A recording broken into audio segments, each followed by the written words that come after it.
All right, first time setting up this Ford third member. It's pretty late, but I got this set up so far where the backlash is set to about 8. So this is measuring half of a thousandth on each tick. So this is 8, and it's barely noticeable. You can hear it. It's way less than what it came shipped with. So I cleaned these up a bit, cleaned them, polished them, sanded the back sides flat, sanded the front sides flat, and then got any burrs off and rust that was on here. I have Vibratight, the stuff that gives you cancer or whatever. Got that down in the threads on these guys, so they can be removed and taken in and out, unlike like red Loctite. I got anti-seize all along this ring. That's what the silver stuff is here, just because it gets everywhere, right? And these are the settings I have for. So I'm going to lock this guy down, and then on this side, kind of the same business here. I'll tune this guy, lock this guy into here. I don't know if there's any kind of tension I'm supposed to put on this, but they're pretty tight right now.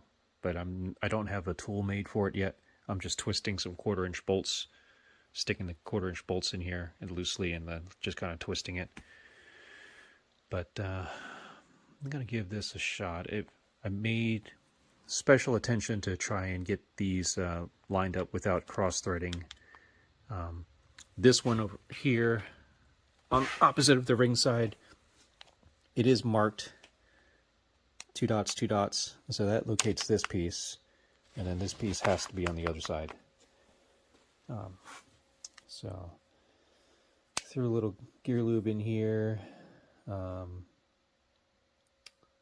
Let's see. I guess I'm getting to the point where these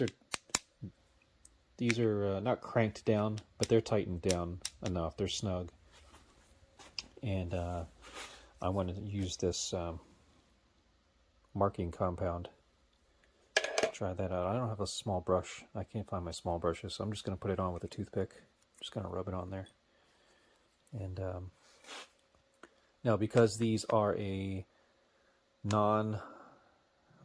it's a semi non-hunting style, because it's a 350 gear with 35 and 10. That means every 2 revolutions the same teeth are meeting up.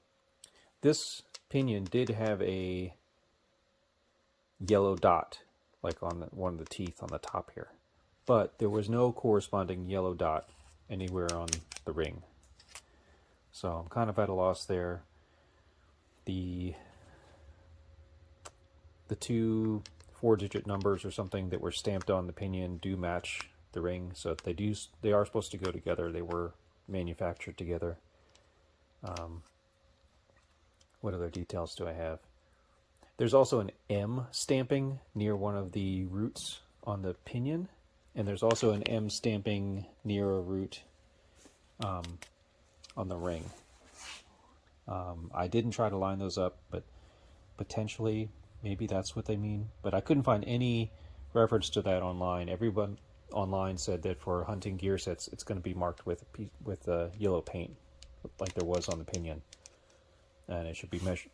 It should be marked like they would have dabbed it down in here, so that the tooth of that pinion plus the inside of the ring gear would have had the paint on it. But I didn't take any paint off this. I didn't touch it up, so maybe it got washed off or whatever.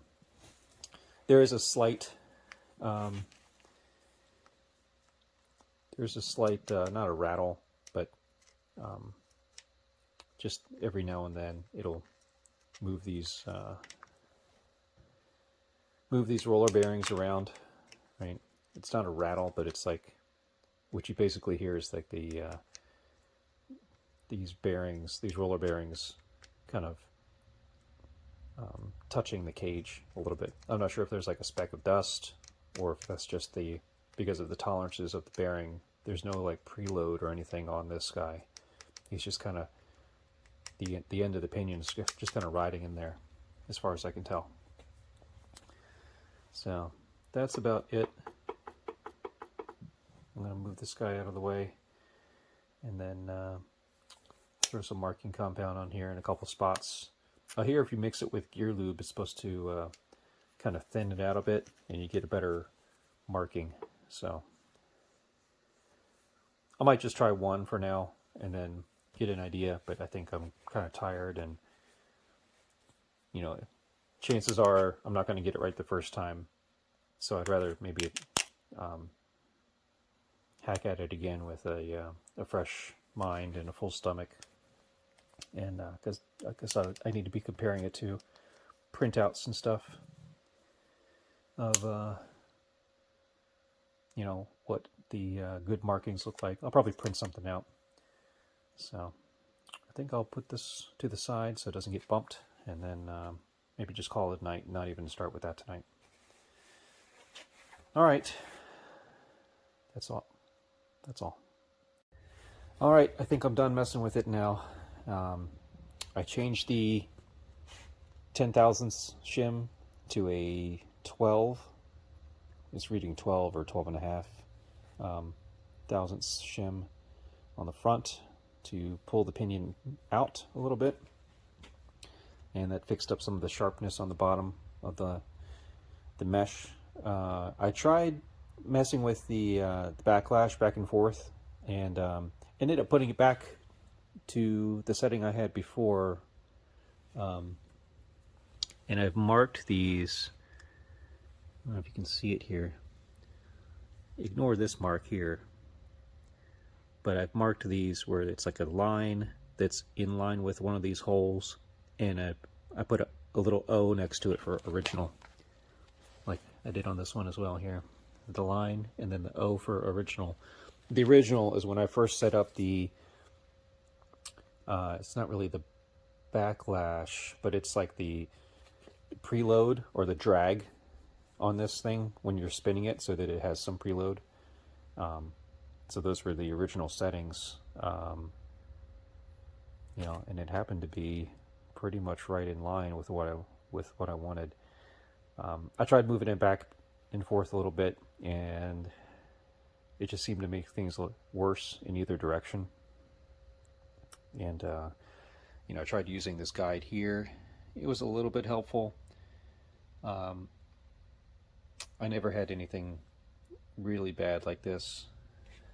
I think the first time it was more like this, and so I increased the pinion shim like they said, and it got it closer to that. I am using the, what am I using here? Where's my tool? Here it is. I'm using this 5/8 here. Stick that on here to turn it, and I'm using the natural resistance of the pinion carrier that I've already set to the 15 inch-pounds. Although, to give it a little bit more realism, I'm driving this ring gear in reverse, and then rubbing my hand along the edge of this yoke to give it a little bit more resistance to make the pattern more clear. So I did that, followed some instructions online. Some people were going like this. They would, I guess maybe they had the seal in there already, so it had even more resistance, and then they were just going like this, you know, kind of working it around, going like that to get the pattern in there. Some people said to move the pattern of the mesh for higher performance applications a little bit more towards the toe, so inwards, because under load that's going to spread out, and the sacrifice you get is that it's going to be a little noisier. I did measure in two different places at the 2 and the 7 mark that I am getting 12 thousandths of backlash, which is right within the range there. Some people like it a little tighter, but I'm going to go with that. measuring it against the drive side of the tip of this tooth. I measured at the 2 and 7. So in the way I numbered this in case it comes off, and for memory's sake, there is a... Okay, so there's a bunch of stampings here, right? And there's this M that I thought might be important. And the 0106 and the 8620 here, that matches the stamping on the pinion. So that tells me that these are a matching set. And it's a 1035. So 35 teeth and 10. What I did is I made that M the number 1 lined up with this bolt, and so I marked it on the ring carrier as well as the ring, and the 2 would be the next one going as it's driving forward. So if we imagine a wheel attached to here, like an axle coming out, and the wheel going forward looks like this. And so 2, and then 3, 3, 3, so all the way up to 10. And this is the index number I was just using to find, like taking measurements of backlash at different places, and then making sure that I take at least backlash on opposite ends of the ring gear, and just to make notes of backlash settings. And you know, there is some variance here, and the teeth were kind of roughly milled just from the factory, so they were supposedly lapped at the factory. These are Ford OEM gears, but you know, they still look pretty rough when you compare them to a picture of a rim polished gear, you know, a modern made one. They look pretty rough, so I expect these gears to break in a bit. Polished up the sanded and polished up these guys here. They were pretty rusty. Well, they had surface rust all over them, and it looked pretty nasty, and scrapes from where people had rebuilt it. It didn't look like anyone used a punch to align it, but they were kind of beat up. And then I cleaned up the threads.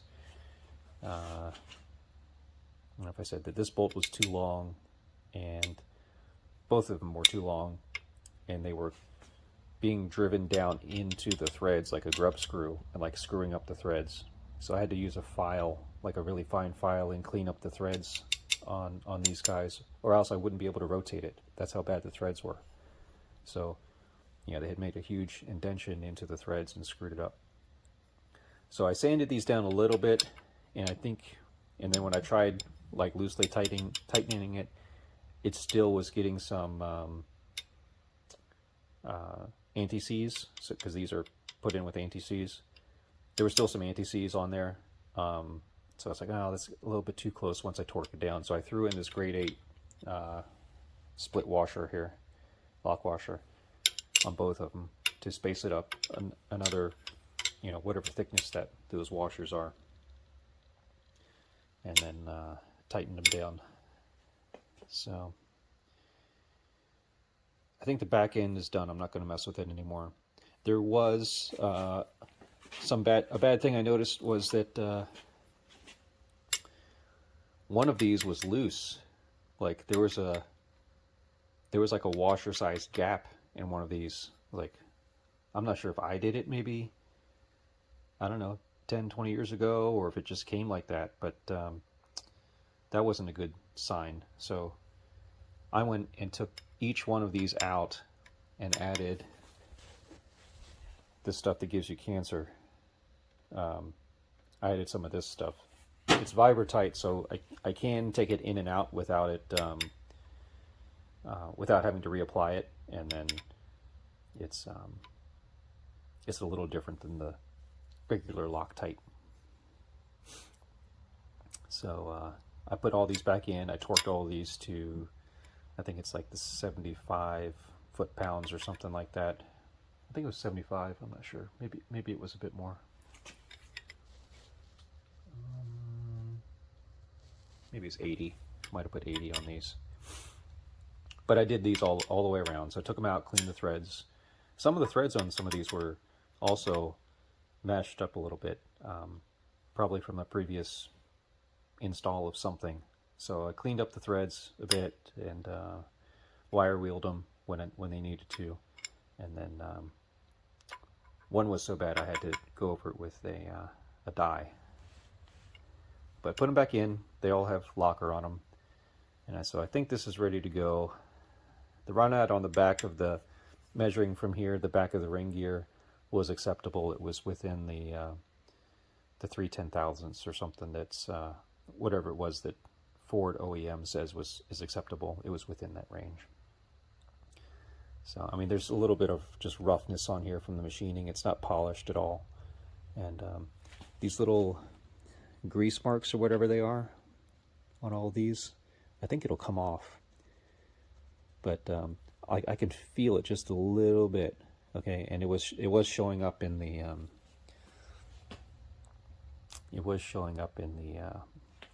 dial indicator.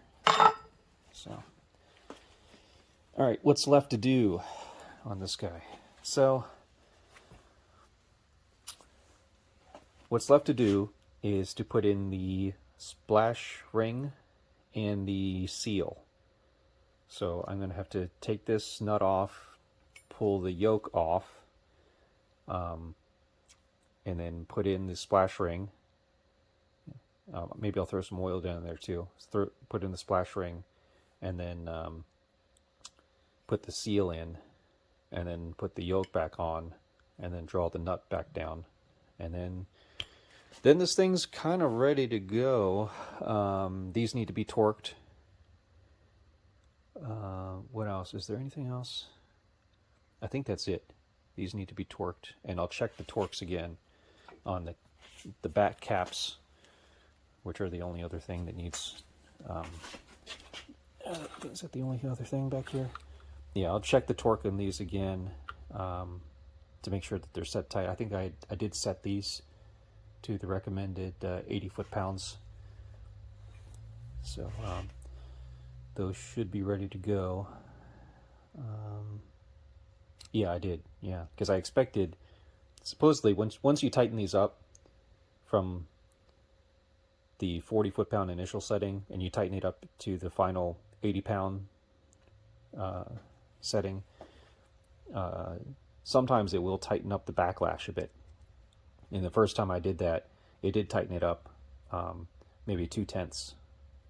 So, go from like a 10 thousandths, 10 1,000ths backlash to 8 1,000ths backlash. So, in this case, it did not change. It stayed 12 in 2 spots. So, I think that's good. I don't see anything else to do. I'll probably put a plastic bag over this to keep dust from getting in there, or something screwing it up.